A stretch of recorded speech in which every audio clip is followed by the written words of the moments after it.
Amalungu amathathu aphezulu eqenjini asobishini. Okwayiqhatha incwadi omsuka waya waziwa equkethe izinsolo ezithi uJomo Sibiya wanukubeza abesifazana abasebancane. Le ncwadi iqhubeka ithi ke kusolwa ukuthi uSibiya elekelelwa uDokotela Ntuthuko Mahlaba baphoqa laba besifazana ukuba bahushule izisu. Nokuthi ke uSibiya uyabandakanyeka emkhonyovini wamathenda. ANC Provincial Executive Committee endorsed the establishment of the task team to investigate this matter and submit a report with findings and recommendations for consideration by the Provincial Executive Committee of the ANC.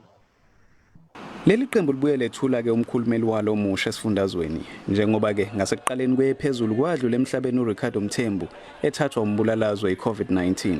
Leli qembu ke seliphinde lanxenxa ukuba ke kungahudulwa izinyawo kodwa ke zithathelwe izinyathelo lezo zikhulu zikahulumeni ezinukekayo ngokwephula umthetho ekukhishweni kwamathenda ezinto zokuzivikela kuKhuvethe phecelezi ama PPEs.